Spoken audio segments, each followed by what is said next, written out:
Oi gente, tudo bem com vocês? Bem-vindos para mais um vídeo. No vídeo de hoje a gente conversa sobre Maria Antonieta do Stefan Zweig.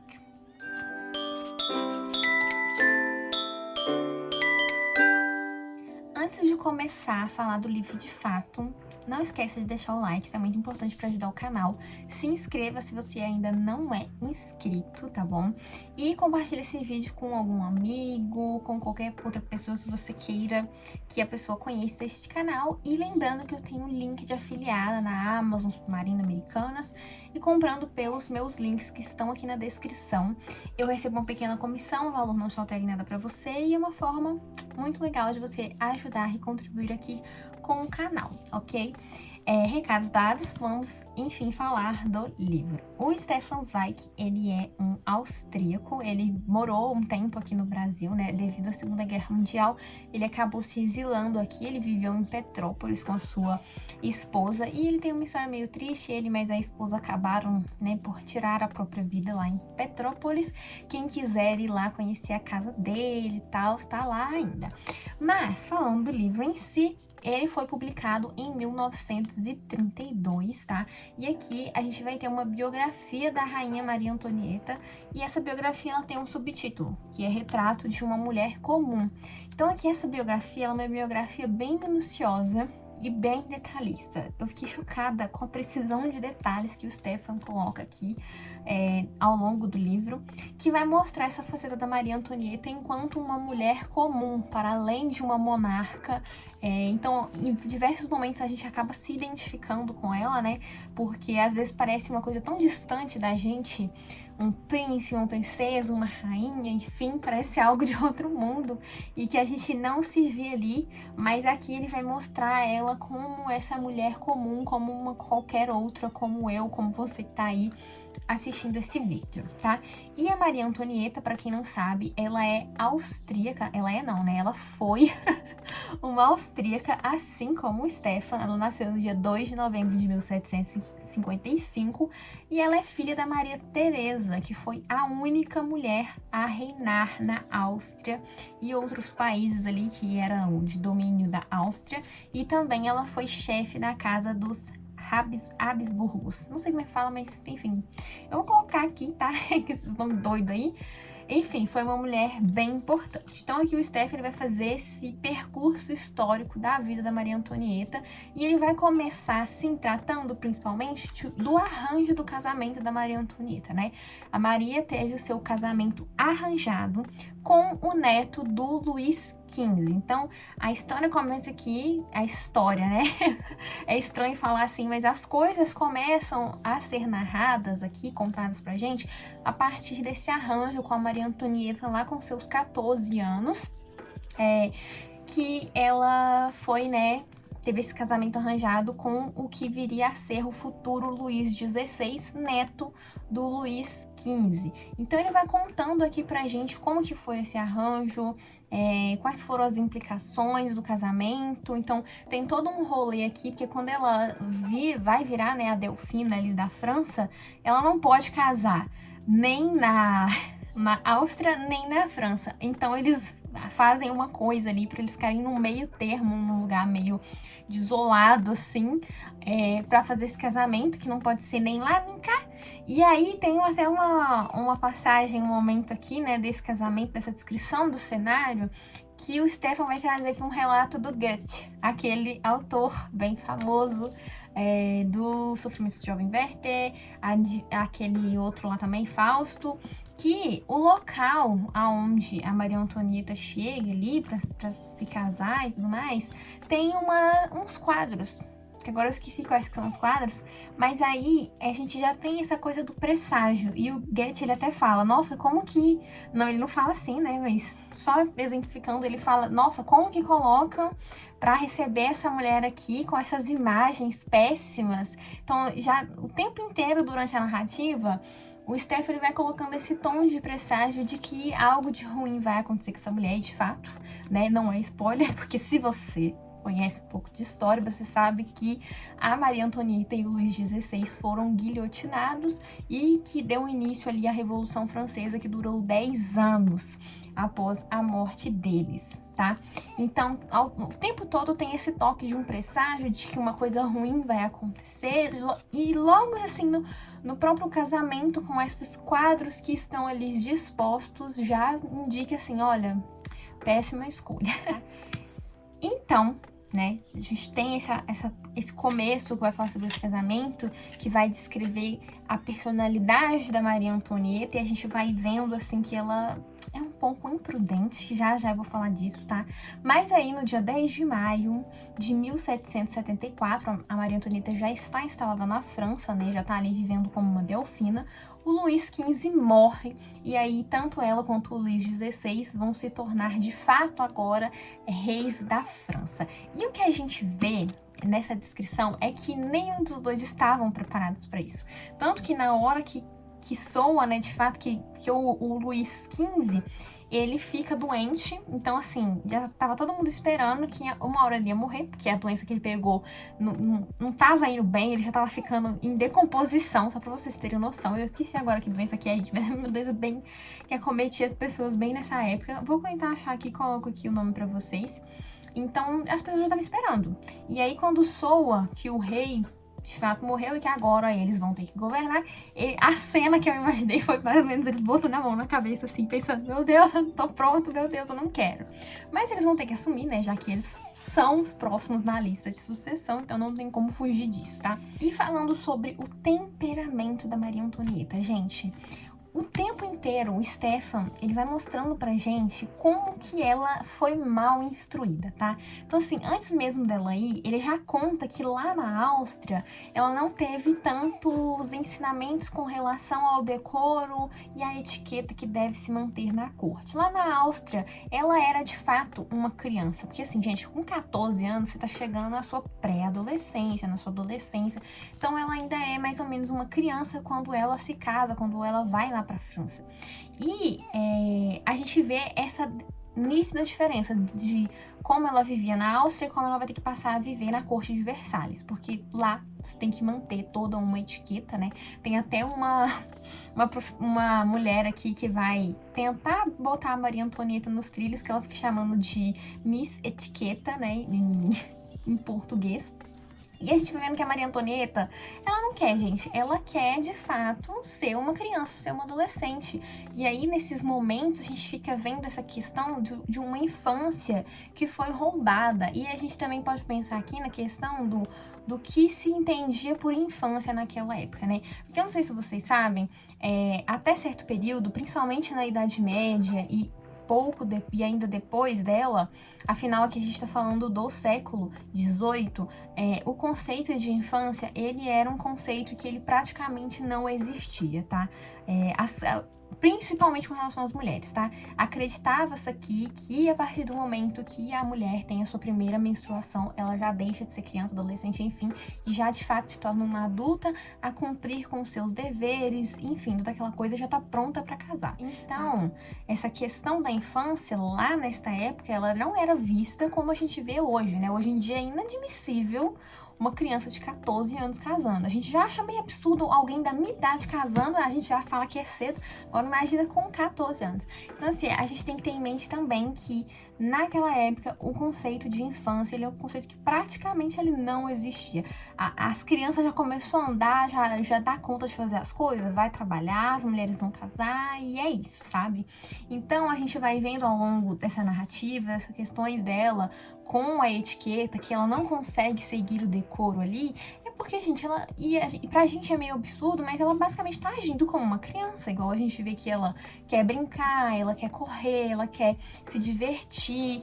E aí, pelo fato disso, de ela ter tido essa infância roubada, pelo menos ao meu ver, assim, e, gente, um adendo que eu esqueci de falar, eu li esse livro em leitura coletiva, do Christian Assunção, né, que ele tem um canal aqui, e nas nossas discussões a gente tava falando sobre isso, que pelo fato dela ter tido que assumir uma responsabilidade enquanto adulta muito cedo, depois isso reflete nela, nos comportamentos dela enquanto rainha e do que as pessoas esperam dela, tá? Então todo mundo tava comentando sobre isso, dessa infância que foi roubada, desse comportamento que aos olhos da corte é imprudente, que foge ao decoro, mas que a gente aqui no século XXI vê que ela tá agindo como uma criança normal, né? Que tá querendo brincar, que tá querendo se divertir e tá querendo, enfim, ser uma criança, né? Teve uma moça que até brincou falando que a Maria Antonieta era viciada em dopamina. Eu logo vou desenvolver isso melhor com vocês, tá?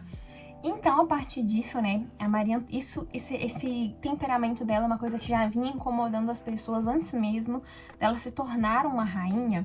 E muito do que eu observei aqui nessa leitura era que a Maria Antonieta, pela falta de instrução que ela teve, tanto em questão da etiqueta, como ser uma monarca, enfim, isso vai ter uma implicação muito grande e na própria personalidade dela, né? Porque quando ela casa, a mãe percebe isso, né? Que faltou ali essa instrução e faz uma espécie de manualzinho para ela levar para Paris e ler. Só que assim, a Maria Antonieta, gente, ela não gosta de ler. O tempo todo o Stefan, ele frisa isso de que se ela lê que ela não lia as coisas, que ela era muito assim da agitação, que ela era muito da rapidez, então ela não gostava de ler.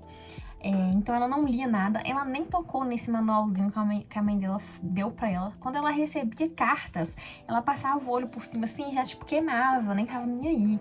E uma coisa legal que tem aqui relacionado à verossimilhança e aos detalhes que eu falei, é essa relação da carta. O Stefan, ele coloca vários trechos de cartas aqui nessa obra, tanto as cartas que a Maria Teresa trocou com a Maria Antonieta, quanto outras cartas aí, né, de outras pessoas, que daqui a pouco eu vou falar sobre.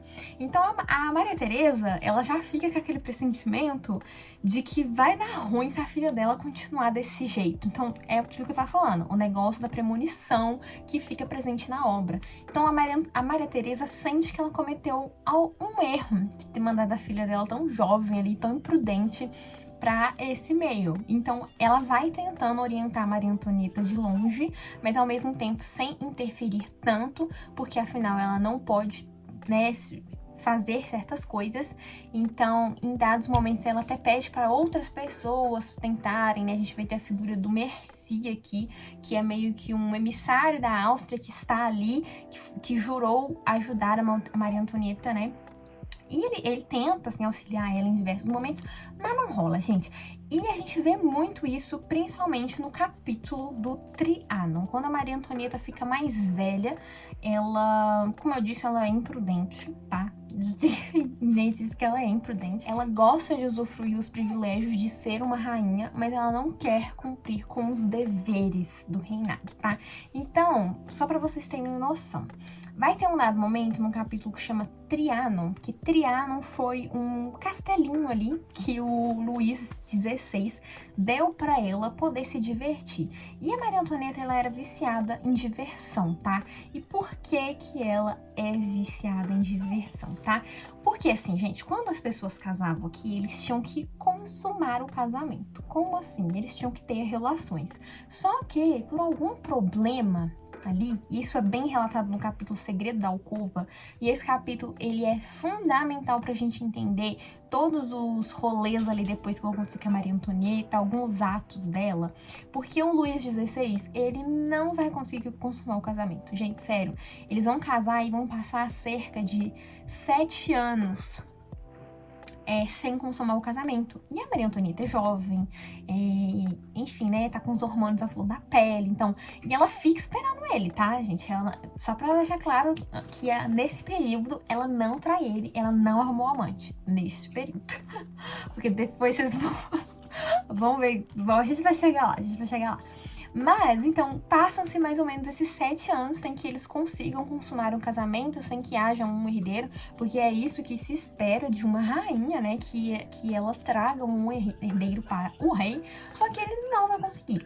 E aí vai chamar um médico, enfim, as pessoas vão começar a cochichar, porque a vida na corte, até essas questões conjugais, que são mais íntimas, não eram íntimas, era público. Então essas coisas, as pessoas, a corte inteira, todo mundo sabia. Porque eles não tinham o negócio da privacidade, gente. A vida do monarca não era uma vida privada, ela era uma vida pública. Então esse segredo da alcova deixa de ser um segredo e as pessoas vão começar a comentar. E aí até que vai um médico e vai perceber que o problema do Luís ali de não conseguir fazer isso é porque ele tinha fimose. E aí ele tava com medo de fazer a cirurgia. O médico falou, ó, se a gente fizer uma cirurgia, pode resolver o negócio. Só que aí o Luís, morrendo de medo, não quer, não faz, passam-se 7 anos, até que o irmão da Maria Antonieta vem de outro país e conversa com ele sobre o assunto. E aí sim, depois de passados 7 anos, a gente pensa que ele vai submeter a cirurgia e, enfim, eles vão conseguir consumar um casamento. A calopsita enlouquecida começou a cantar agora, gente. Oh, Jesus!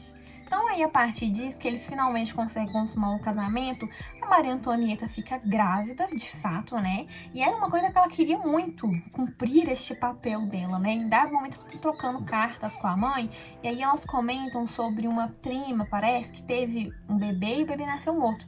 E a Maria Antonieta até fala, antes ter um filho morto do que não ter nenhum. E então ela já tava, tipo assim, ficando possessa com essa situação, né? E aí vai ter o nascimento do primeiro filho, que vai ser uma filha, na verdade, vai ser uma menina.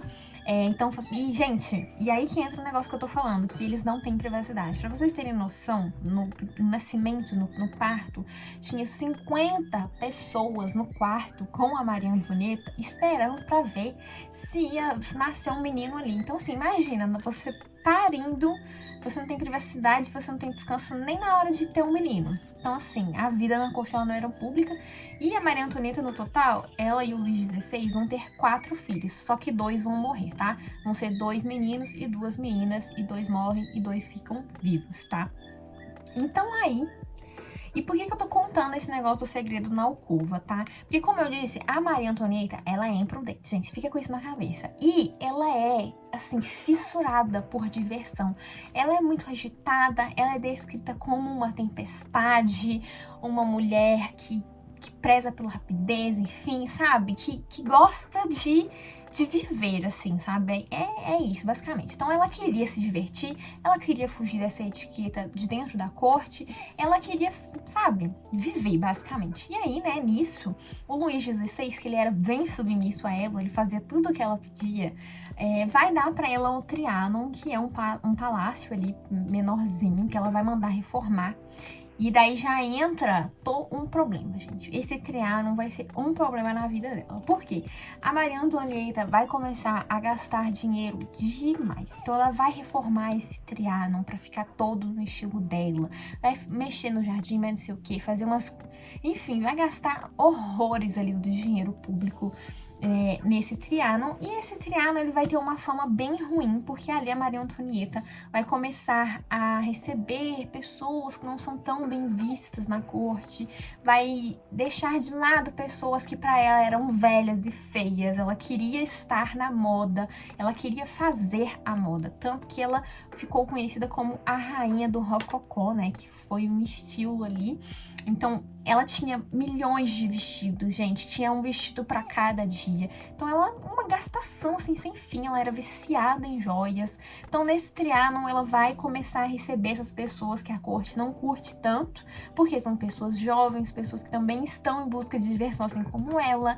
Vai começar a fazer jogos de azar ali dentro, enfim, tudo que o povo não gosta para um monarca, né? Se ela fosse uma pessoa comum, uma pessoa anônima, caramba, mas como ela era uma rainha e ela tava gastando demais, então isso vai começar a incomodar e ela vai começar a ter uma reputação não muito boa em Paris. As pessoas não vão começar a ver ela com bons olhos, né? Começa até a surgir alguns boatos dela se envolver em relacionamentos sáficos, de ter diversos amantes. Isso nada foi comprovado. Ela de fato teve um amante, mas os outros que as pessoas falaram que ela tinha não foi comprovado, tá? Então a Maria Antonieta, ela era essa pessoa extremamente imprudente, que ouvia os conselhos e eles saíam por um ouvido. Como eu disse, a mãe dela vai mandar diversas cartas para ela de aconselhamento, conforme ela vai vendo esse comportamento que vai desagradando a corte, que vai desagradando o povo. Como eu disse, a reputação dela vai ser péssima. As pessoas vão começar a circular pasquins pela Paris, difamando ela com, sabe, aquelas poesias com várias rimas que a difamavam muito.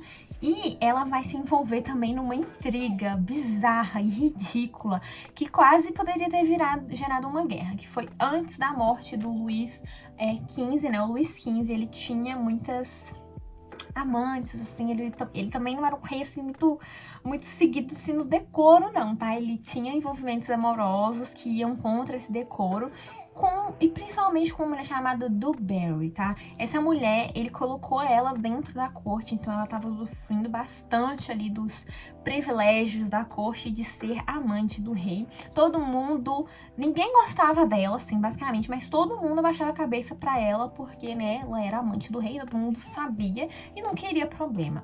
Só que aí tinha uma coisa que era a questão da palavra. A Maria Antonieta hierarquicamente está acima da Du Barry. E a Du Barry não pode dirigir a palavra a Maria Antonieta, deixa a Maria Antonieta dirigir a palavra a ela. E aí, né, nisso, as filhas do rei, que são as tias aqui, que estão ali treinando a Maria Antonieta, que ficam auxiliando ela e com essa coisa da etiqueta e por aí vai, que são meio que as preceptoras dela ali dentro, vão começar assim, ó, a envenenar ali, falar no ouvidinho dessa garota, com seus 15 anos, se achando completamente imprudente, né? Vão falar, vão envenenar ali pra ela não gostar da Du Barry. E aí, nisso, a Maria Antonieta, sabendo que ela está acima da Du Barry, não vai dirigir a palavra dessa mulher. Tipo assim, toda a festa lá nos bailes, nos salões, as pessoas ficavam esperando, a Du Barry ficava esperando a Maria Antonieta falar qualquer coisa pra ela e ela não fala. E isso quase que gera uma guerra, hein? Só pra vocês terem noção, esse negócio da palavra. Parece ridículo pra gente, mas, nossa, foi um rolê enorme. E a Maria Teresa lá da Áustria, vendo o que a filha tava fazendo, né, manda uma carta pra ela pedindo. Só que a Maria Teresa fica naquela, porque a Maria Teresa, ela é bem religiosa, bem fervorosa, e ela não concorda com o Luís XV ter uma amante. E aí ela fica nisso, nossa, como é que eu vou instruir a minha filha aqui, sendo que eu não concordo, né? E aí ela até tenta e tal, passam-se bastante tempo nisso, gente. Passou um tempo até que o Luís XV interfere, a Du Barry vai lá e fala com ele, olha, a menina não fala comigo, dá um jeito. E aí o Luís XV interfere, chama lá e fala, ó, você tem que falar alguma coisa pra ela, tá? E aí nisso até que eles tentam, mas as tias dão um jeito da Maria Antonieta não falar com ela no dia que esperado, porque só pra vocês terem noção, gente, as pessoas marcaram uma data pra Maria Antonieta falar, nem que seja um oi pra ela, só pra todo mundo ver, sabe? Tipo, Maria Antonieta dirigiu a palavra pra ela. Aí a galera na corte lá esperando. Na hora que a Maria Antonieta ia, aparece as tias pra atrapalhar. Nossa, mas isso rendeu, tá? Até que em dado momento, Maria Antonieta engoliu seu orgulho. E esse negócio do orgulho pra ela vai ser, nossa, muito fundamental. Ela deixa de fazer muita coisa importante por causa do orgulho, por causa da sua honra.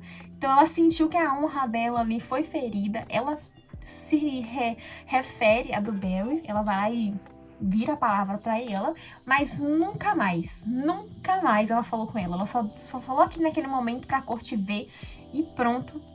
Mas ela nunca mais. Tanto que a Du Barry entende que ter a Maria Antonieta enquanto inimiga não funciona e ela nem insiste. Ela até tenta assim, se aproximar, manda um colar, porque a Maria Antonieta era viciada em joias, manda esse colar, mas não rola, tá? E nunca mais a Maria Antonieta se referiu a Du Barry, porque ela sentiu ali que a honra dela foi ferida nisso, tá? Mas enfim, só contando esse caso da honra pela palavra, que assim, gente, é um capítulo sensacional. E pra gente fica bizarro, porque, putz, gente, a menina não falar um oi pra mulher quase desencadeou uma guerra. Mas um ponto que eu acho que a gente tem que ter em mente, tem que reforçar aqui, com relação ao que é apresentado pra gente nessa biografia, é que nem o Luís e nem a Maria Antonieta estavam prontos para ser reis, sabe? A Maria Antonieta, como eu disse, completamente imprudente, completamente impulsiva, orgulhosa demais, assim, uma tempestade, como eu disse. E o Luís, gente, ele é assim... Nossa, parece que tá morto, sabe? Gente, o Luís, sossegado, calminho, não consegue tomar decisões, sabe? Ele não consegue. Às vezes ele tava, assim, em risco de morte, com a vida ali em perigo, e ele não conseguia tomar decisões. Então esse casal é uma antítese pura. Os dois são extremamente diferentes. O Luís, gente, eu ficava assim, ó, abismada com a reação deles para as coisas, porque ele basicamente não tinha reação para nada. É sério, gente, eu fiquei abismada com o Luís. Eu nunca vi uma pessoa tão calma igual ele. Igual como eu disse, a gente vai ter a implicação da Revolução Francesa em meio à história desses dois. E aí, quando chega lá, assim, né, no momento, os caras falando, olha, o povo tá vindo aqui te buscar pra você ir pra Paris, você corre risco de morrer, não sei o quê.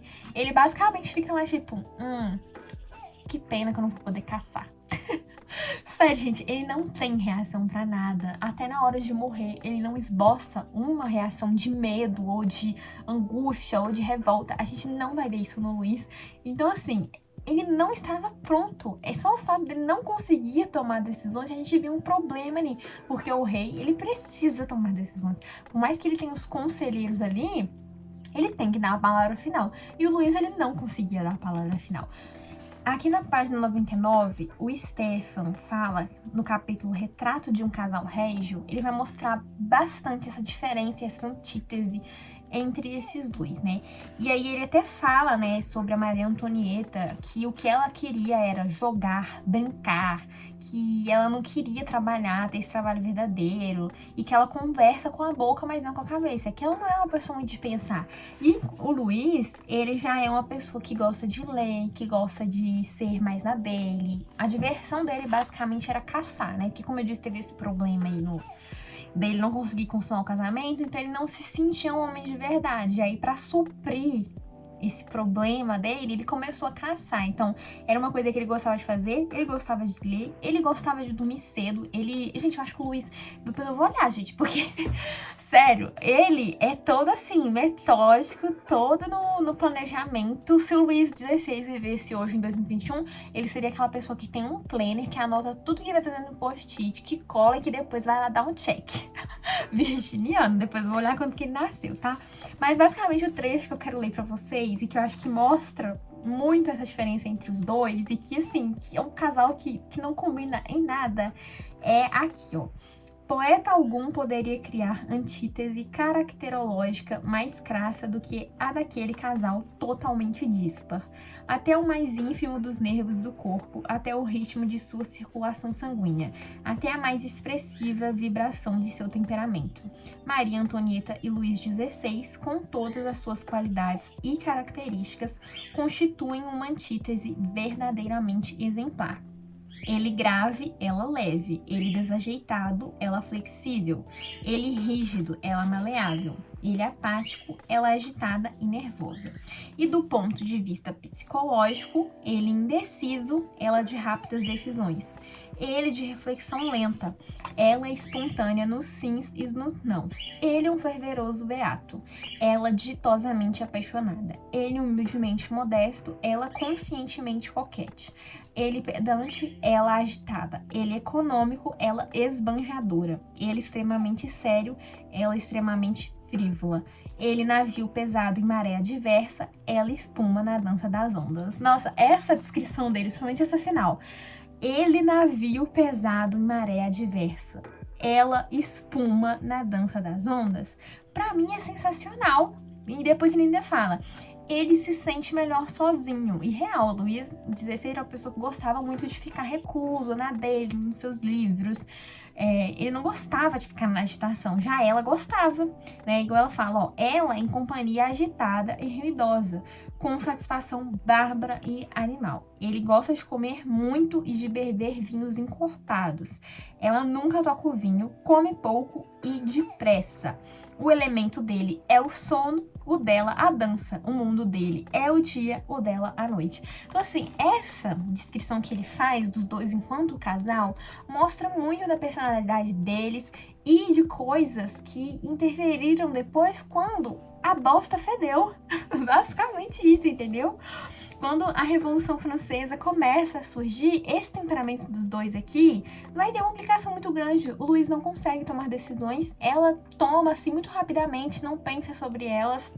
E, gente, sobre o Trianon que eu tava falando, né? Eles até tentaram, assim, ter alguns momentos juntos. Ele chegou a ir lá algumas vezes, mas a gente vê, assim, que em dados momentos ela não respeitava muito ele. Eu fiquei com muita dó do Luís em vários momentos. Também teve esse rolê, né, dele não conseguir consumar o casamento, que isso afetou ele psicologicamente e, basicamente, o rei virou piada. Então, a gente já fica com dó dele aí. Entendeu? A própria Maria Antonieta faz piada com ele, porque eles são muito diferentes. Ele tem horário pra dormir, ele tem um horário que ele se recolhe, que ele faz as coisas dele. Então, como eu disse, né, ele parece demais um virginiano. Então, um dia ele vai lá no Trianon e ela tá ali com aquelas pessoas jovens que ela gosta, estão jogando. E sabe o que ela faz, gente? Ela muda o horário no relógio e adianta em 1 hora pro horário que ele vai dormir. Então, pra vocês terem noção de como que às vezes ela era desrespeitosa com ele, e eu ficava com muita dó do Luís. Tanto que na hora que ele olha assim pro relógio, ele, eu tenho que ir embora, porque eu vou dormir que não sei o quê. E aí quando ele sai, eles começam a rir dele, por ele tá indo se deitar, porque a Maria Antonieta, gente, ela basicamente vivia a noite assim na farra. Ela saía lá de Versalhes de noite, ficava altas horas da madrugada em teatros, em bailes de máscara. Mesmo de máscara, as pessoas sabiam que era ela, né? E isso pegava muito mal pra ela, enquanto o Luís estava em casa dormindo, né? Era basicamente isso. E ele aceitava tudo que ela fazia, ele nunca chegou e bateu o pé pra ela de, olha, para de sair, mulher. Para de ficar dando rolê de madrugada. Vem ficar aqui e tal. Ele nunca fez isso. A Maria Antonieta tinha sua livre e espontânea vontade de fazer o que ela queria, que o Luís estava cagando, gente. Por isso que eu falo que eu ficava boba com esse homem, gente, que não tinha reação. Ele não tinha reação pra nada. Então, assim, vamos lá, né? Falar sobre a Revolução Francesa. Não é o foco do livro, mas como a Maria Antonieta e Luís morreram em decorrência deste acontecimento, é um acontecimento que é narrado aqui, como ele foi surgindo e principalmente por quê, tá? Então, assim, basicamente, assim, o que rolou? A população francesa já estava vivendo uma situação bem precária há um certo tempo, bem antes do Luís assumir o reinado, assim, bem antes, tá? As pessoas estavam pagando grandes impostos, um absurdo, assim, alto de imposto, e faltava pão para as pessoas comerem. Não tinha comida, não tinha dinheiro, e elas pagando impostos absurdos. E, né, disso que eu tô falando, as pessoas pagando impostos absurdos há tempos, e a Maria Antonieta esbanjando riqueza, gastando horrores com aquele Trianon. E, nossa, gente, ela fez uma soma milionária, assim, de gastos ali. E a população francesa sofrendo. E ela foi uma rainha que não se aproximou do povo. E aí, durante essa narrativa, o Steph, ele vai mostrando alguns erros que ela cometeu por conta desse temperamento dela. O primeiro deles foi de não se aproximar do povo, foi de ver o povo abaixo dela e não ter um contato com eles. O segundo erro dela foi de, nesse ímpeto de juventude, de diversão, afastar as pessoas velhas da corte dela e manter pessoas jovens e pessoas de caráter duvidoso. Então, assim, as pessoas velhas que ela afastou, quando as coisas deram ruim, né? Poderiam ter ido em socorro dela. O povo poderia ter ficado do lado dela. Então ele vai apontando esses erros. Então, assim, a galera passando fome. E aí, logo que as pessoas pensavam, se não tá tendo comida pra todo mundo, é porque alguém está comendo demais. Se não tem dinheiro pra todo mundo, é porque alguém detém dinheiro demais e outros de menos. Então, a partir disso, a população começa a ficar um pouco revoltada, porque eles estão pagando muito imposto, não tem comida, a rainha tá esbanjando horrores, tá? Mas a gente tem que ter em mente que essa situação da França já estava acontecendo antes. Que a coisa deu ruim pra eles aqui agora, mas que já tava antes. Então, o que que rola, gente? A gente vai ter aqui uma coisa que é importante você ter em mente, a questão dos estratos sociais. Essa população, ela era uma população estratificada. A gente vai ter ali, né, os reis, os governantes, que eles estão ali no topo. Então, Maria Antonieta, o Luís estão no topo. A gente vai ter o clero. Depois do clero, vem... Eu esqueci o que é, mas eu vou botar um esquema aqui, vou tentar achar a pirâmide e vou colocar pra vocês, tá? Mas basicamente o povo e os burgueses também estão ali mais ou menos meio que na mesma rapa. Então, assim, os burgueses, o que são os burgueses, gente? São os comerciantes, são as pessoas que tinham dinheiro, que tinham comércio, mas que não tinham os títulos, tá? Eles não eram nobres, ou seja, eles pagavam os mesmos impostos que os pobres pessoas ali da população. E eles não estavam muito felizes com isso. Os burgueses não estavam muito satisfeitos em pagar altos impostos igual o povo lá que era pobre, tá? Então, isso é importante porque a Revolução Francesa ali, ela vai ser desencadeada também, vai ter uma participação dos burgueses que estão satisfeitos de pagar impostos iguais à população pobre lá, o povo comum, tá? E aí, né, nesse rolê todo, a população vai começar a ficar revoltada e vai, tipo assim, queremos pão, queremos diminuição dos impostos. E aí, minha filha, é que a coisa vai dar ruim. A partir disso, é só ladeira abaixo pra eles, tá? Porque a família real vive em Versalhes, que fica fora de Paris. País é ótimo. E aí, o povo vai até lá, tá? Então, o que eles vão fazer? Porque, gente, eles pensam assim, como é que a gente vai fazer pra que eles não atirem no povo, né, não façam nada. Então, eles mandam as mulheres, gente. As mulheres vão ter um papel aqui fundamental no início dessa revolta. Então, eles vão mandar um grupo de mulheres, homens até vestidos de mulheres, o Stefan Wex até coloca aqui, homens travestidos de mulheres, pra ir lá falar com o rei, olha, a gente quer pão. Então, basicamente, a princípio, é isso que eles vão reivindicar. Eles vão reivindicar que eles querem alimento, porque a população está passando fome. Só que a gente tem que lembrar que tem outras pessoas com outros interesses ali. Então, a gente vai ter algumas cabeças ali que vão acabar influenciando essas pessoas. Então, a partir desse dia que essas mulheres vão lá, a princípio, em busca de comida, e algumas até entram no palácio para falar com o rei, e o rei fala, não, beleza, é isso que vocês querem, eu vou dar, assim. Depois de ficar, sei lá, 2 horas pensando, porque, né, como eu disse, ele não consegue se decidir. Aí ele fala, beleza, eu vou dar. Aí as mulheres ficam, né, satisfeitas que elas conseguiram o que elas queriam. Mas aí essas outras pessoas que estão com um interesse um pouco diferente vão falar assim, e se a gente levar a família real pra Paris? Depois que isso acontece, é só ladeira abaixo, gente, sério. Então, assim, a família real é obrigada a se mudar para Paris. Então, a partir disso, eles vão se tornar prisioneiros dentro da sua própria casa. Eles vão se mudar para as Tulherias, que é um castelo real que tem dentro de Paris. Só que eles vão viver como prisioneiros. Eles não vão poder ter a liberdade de enviar cartas, de fazer as coisas. A guarda municipal, agora eu esqueci qual que é o nome, se era municipal mesmo, mas enfim, a guarda ali que está do lado do povo vai ficar em cima deles, tá? Então, e aí a Maria Antonieta vai cometer alguns erros e o Luís também, tá? E quando o Luís começa a perceber que tá surgindo uma revolução, ele pega um livro... Coitado, gente. Ele vai ler um livro sobre uma revolução que aconteceu em outro país e que o governante foi morto, né? E aí ele, vou ler isso daqui pra ver o que ele fez, pra mim não fazer igual. Só que ele comete um erro a fazer isso, sabe? Em vez de buscar entender o que tá acontecendo ali no país dele, de ler algo que aconteceu em outro país, em um outro contexto, com um outro governante, e tentar buscar uma solução no livro, tá? A Maria Antonieta cometeu o erro de se manter reclusa. Ela poderia ter ali tentado se aproximar da população, ter um contato maior, mostrar que ela de fato está se importando com o povo, apesar de que ela não estava. Então ela cometeu esse erro, os dois vão cometer erros ali, tá? Mas eu não vou entrar tanto em detalhes mais, porque senão eu vou ficar aqui, ó, horas falando. Mas sobre a morte deles, né? E o que é interessante é que a nossa impressão sobre Maria Antonieta, ela muda no decorrer.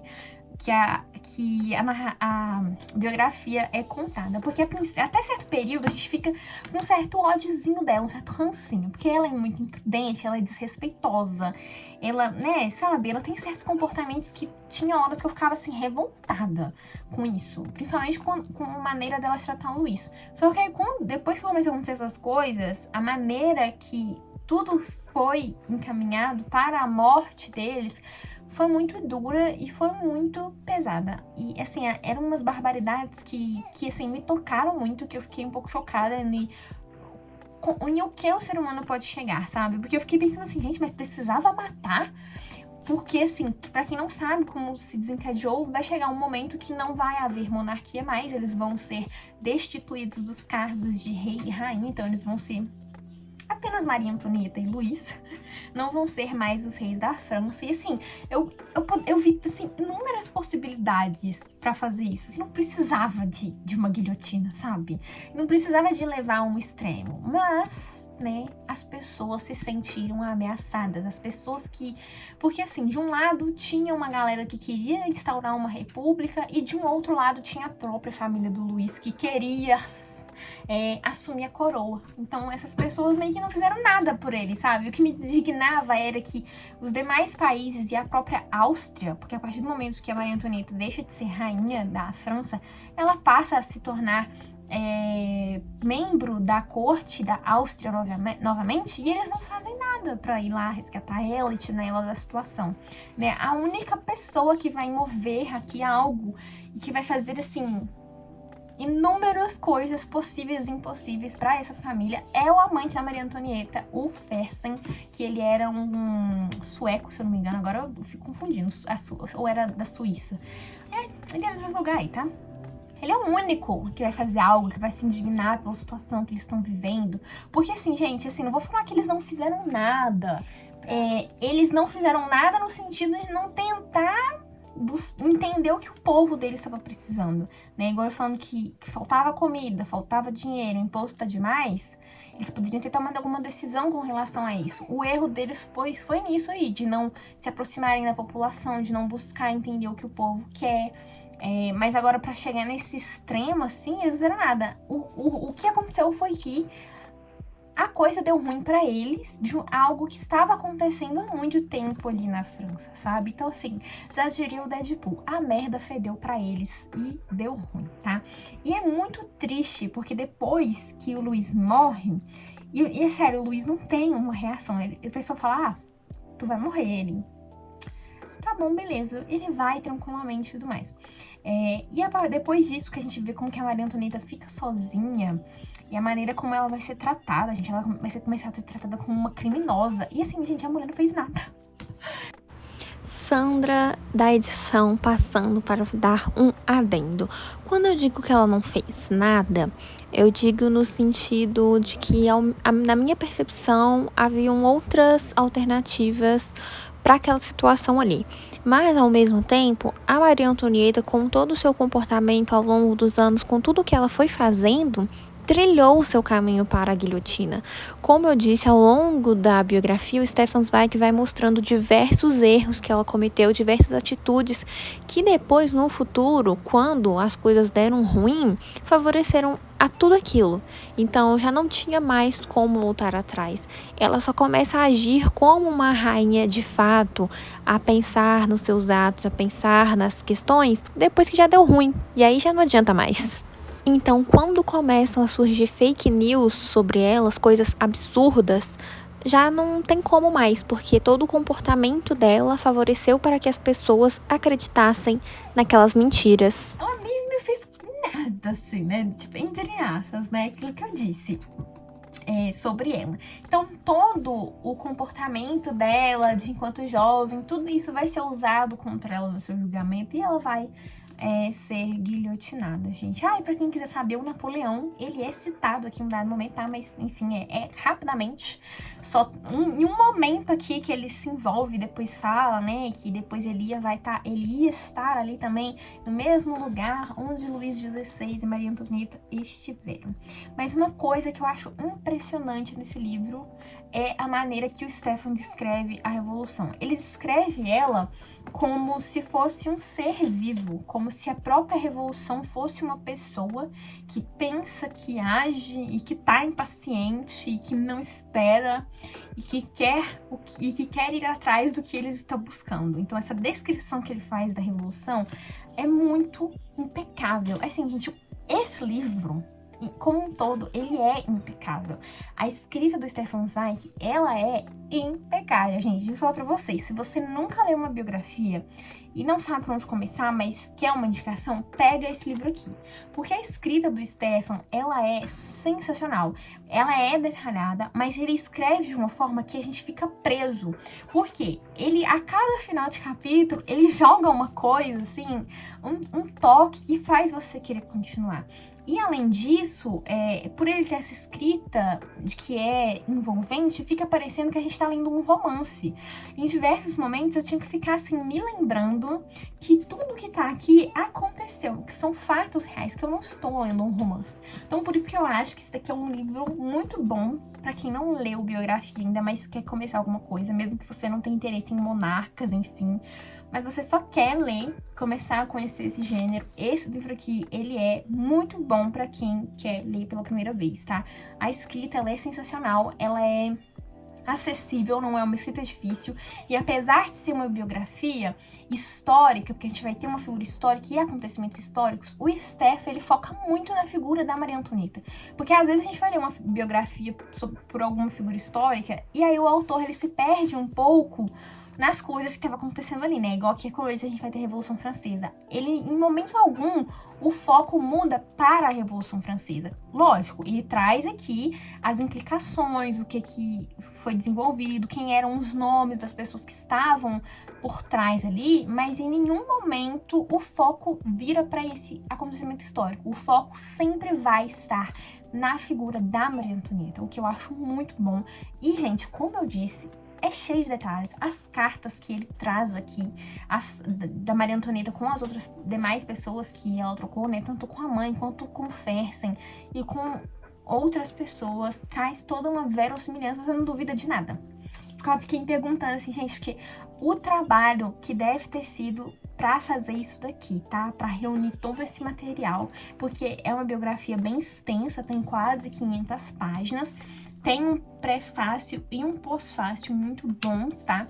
Então, assim, é a biografia. Eu gostei demais da escrita, eu favoritei esse livro, tá? E fiquei com vontade de ler mais coisas do Stefan. Eu achei que foi uma boa porta de entrada pra mim, pra esse autor, assim. Já até comprei outro livro dele, que eu pretendo ler em breve, que é um livro de novelas. Mas fica aí a indicação pra você que tá procurando uma biografia, não sabe qual, ou que você que já leu biografias, né? Ai, gente, ó, sensacional, impecável esse livro, tá? Perfeito. É assim, 5 estrelas favoritada, entendeu? É do começo ao fim. Logo que você começa a ler ele, você já fica assim preso nos acontecimentos justamente pela escrita. E pra quem quiser saber, o livro tem algumas imagens, mas são bem poucas, tá? Mas, enfim, eu não senti falta dessas imagens. Algumas imagens que eram citadas, tipo quadros, eu ia pesquisar no Google e, gente, faz um negócio. Pega um quadro da Maria Antonieta no começo de tudo e depois pega o último quadro que fizeram dela. Depois dela ter sido presa, de tudo que aconteceu com ela, dela já se sentir derrotada, da sua honra ter sido acabada, enfim. O quadro antes dela morrer. Pega esse quadro. Não parece a mesma mulher. Não parece. Então, sim, a Revolução Francesa foi bem cruel com ela. Cruel até demais. Eu acho que não precisava daquilo tudo, mas enfim, agora já foi, já aconteceu. E dói mais ainda quando eu ficava me lembrando, tipo, nossa, isso aconteceu, essa mulher passou por isso tudo. Então, foi uma biografia que me tocou, principalmente no final, quando a gente vai ver nos últimos momentos da Maria, quando ela é separada dos filhos. Enfim, gente, é isso, tá? Daqui a pouco dá 1 hora que eu tô falando aqui e eu não falei tudo, mas deixa aqui a minha indicação, tá? Leiam Maria Antonieta, leiam Stefan Zweig, porque esse homem, sensacional, tá? Sensacional, fiquei com vontade de conhecer a Áustria agora por causa dele. Então é isso, pessoal, esse foi o vídeo, espero que vocês tenham gostado. Se você gostou, não esquece de deixar o like, tá bom? Comenta aqui pra mim se você já leu esse livro ou se eu deixei você com vontade de de ler.